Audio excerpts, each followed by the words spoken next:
So our final email this week is from Jai, who's from Las Vegas, Nevada. Hello again, MBZ and Bally. For the past year now, I've been collecting retro video games for systems like the NES, the SNES, and the N64. Being in the collecting scene, my first priority was to pick up games that I played from my childhood. Games like Pokemon Stadium 2, Yoshi's Island, and Super Mario. Games everyone has played, I know, but iconic for being great. I've expanded my horizons in terms of collecting and branched out to Sega consoles like the Genesis, Mega Drive, the Sega CD, and also the Dreamcast, systems which I never played in my childhood. And to go into a little more obscure systems, I even picked up a TurboGrafx 16.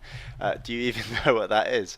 By doing so, I've come across many games that are great on each system. My question is, have either of you considered exploring more retro games besides Nintendo? And if so, which consoles games are you interested in playing for the first time? Thanks for answering my question.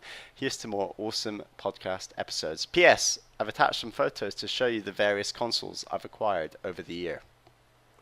Well, this is a really interesting one, I think, because, Bally, you and I, when we're going back into the history of old games, on this podcast specifically, it's very Nintendo-focused, because obviously it's a Nintendo podcast, and we want to... these are the franchises we're most interested in, and we want to kind of gain knowledge about them and play them and give our thoughts as we, kind of go back through history. But, of course, there are so many other old consoles and old... companies out there who have been around and have been making games for a long time. Where do you think you would go first? Would you go down the Sega route, down the Sony route? Is there anything else more obscure that you've ever been interested in? What's a system that you would like to tap at some point? Mine is going to be quite boring, and by that I mean I'd just love to delve deep into the Sony era of PlayStation 1 and PlayStation 2. So those are both... two incredibly popular consoles in my lifetime that I know quite a lot about, but have never owned either of those systems and experienced those games. And there's obviously tons of classic games from both of those systems that I've just never experienced for myself. And obviously the fact that they're going back to the late 90s and the noughties also makes those systems a bit easier to maybe pick up and try if I ever wanted to try that. But like you said about going back to Nintendo games, that is sort of 100% my priority for the coming future. So these sort of ideas would happen sort of well down the line. They're nothing I'd be tempted to do in the near future. Totally, yeah, I see where you're coming from there. And I think it's also the case with you having access to a PlayStation 4 now, probably via virtual means gives you a better access to that back catalogue. Whereas if you were to tap the well of, I don't know, some, like he mentions, TurboGrafx 16, which funnily enough, there are some TurboGrafx 16 games which just came out on the Wii U, Wii U, yeah. But not obviously loads of them, but it would be way more difficult for you to go on eBay and find an old system and hook it up and make sure it works with a TV that's modern and all that stuff. I think the best way to experience retro games these days is to wait for them to be digitally re-released. And I think that's where you can get the most out of them. You have modern conveniences with save states, and on PlayStation, the PlayStation 2 games they've been releasing have had trophy support. So people who like doing that and collecting those, it's an option for people. So that makes a lot of sense. Is there any PlayStation game in particular that you can think of that you're like, I want to try that. I want to go back and try that series? Shadow of the Colossus on PlayStation 2 would PlayStation 2, okay, sure. High on my list. In terms of PlayStation 1, a lot of sort of the old Gran Turismo and that sort of thing, and even Spyro and Crash, they're the two obvious sort of Nintendo-esque ones, you might say. Pardon? The mascots. The two mascots, exactly. Yeah. So games like that. There's a few others, but I'd have to have a think about it. Castlevania Symphony of the Night, of course. Of course, yeah. Yeah. That's yeah, no. But it's not one that comes to your brain, but it's one that I will tell you need to play that, Bally. I mean, I need to experience Castlevania on the Nintendo system, let alone sort of delve back onto PlayStation first. But no, I can see where you're coming from. Totally. For me, I would say that I think Sega is something that I've always been passingly interested in, but not enough to really dive in and figure out more about it. I just don't know enough. And the thing is, the weird thing about Sega is the systems, the consoles were named differently in the UK than they were in the US. And I haven't, this is probably my biggest blank spot, is generally, I don't know what Sega consoles were called here versus the US and which ones came after which other ones. It's a gap in my knowledge I want to fix at some point and like learn and be like, okay, so this is the order, this is what they were called over there, this is what they're called over here, these are the games that came out. But I think the one that really piques my interest the most is the Dreamcast, because the Dreamcast is a system that came out contemporaneously with when I was still playing games, but it was at a point when Sega had gone super downhill, like they were pretty much out of the console business. The Dreamcast is what killed them, basically, and sent them just into doing software alone.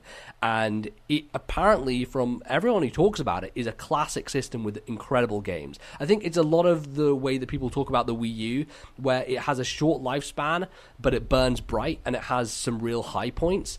So games like the original Soul Calibur on there, yeah. Stuff like the original Sonic Adventure, which I played Adventure 2 on GameCube, but people always talk about that game as being a big deal. RPGs like Skies of Arcadia, things like that. Shenmue, which is a series that has got a lot of spotlight recently with the Kickstarter for Shenmue 3. Like Shenmue was on the Dreamcast. You've got Samba de Amigo, which is an amazing rhythm game on there.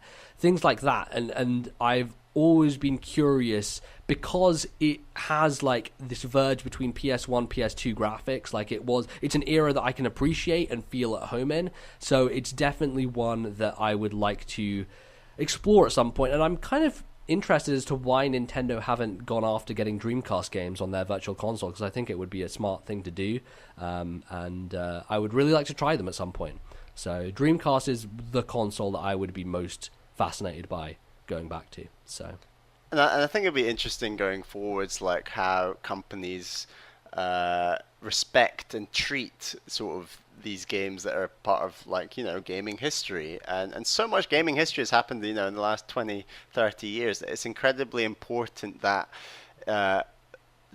it's preserved and kept, because the second that a game is lost and say the contacts get rusty and the cartridges become unplayable, for example, it's quite easy to just let whole games just vanish into history without ever being playable again. And it's quite I mean, the video game industry has a huge problem with preservation, and the issue is like companies these days don't want things like emulation and piracy happening, but quite frankly that's the only way that we're going to preserve these games, because otherwise they're just going to disappear into the ether. And it'll you look at something like Disney Infinity, which apparently the PC version of that is just going to go defunct and you'll never even be able to load it up again.